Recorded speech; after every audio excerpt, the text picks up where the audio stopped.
Scouting mode ng Gilas habang pinapanood nito ang dalawang team na kanilang makakalaban.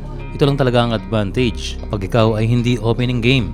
Kaya doon mismo ay nakita ng Gilas kung paano tinambakan ng Latvia ang Georgia.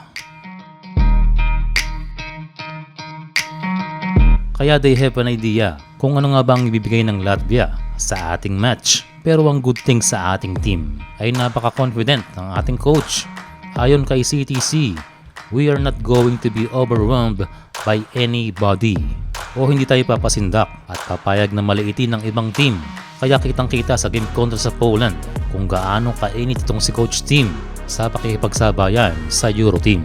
Dagdag pa ni Coach na hindi lamang panalo ang kanilang habol kundi manalo sa tournament mismo. Well, ganyang ka-motivated at kataas ang pangarap ang ating Gilas mentor na haharap na sa moment of truth kontra sa Latvia.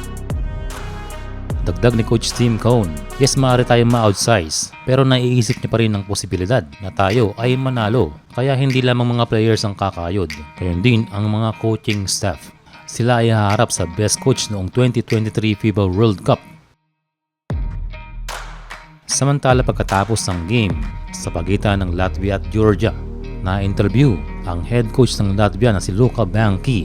Ayon sa kanya ay kailangan nila ng another solid game at ito ay kontra sa Gilas. Ang mahirap lang daw ay kaunti ang kanilang pahinga kumpara sa fresh legs ng ating Gilas sa Pilipinas, which is ay ating advantage. At dagdag pa ni coach ay malayo ang ating style ng basketball kumpara sa kanila, pero confident itong Latvian coach na sila ay mananalo at sasamahan pa ng home crowd. Para sa ating Gilas ay totoo ang sinasabi ni Coach Tim Cone na hindi siya masyadong gumagamit ng maraming tao. He used 10 players over Poland pero maraming limitado ang playing time.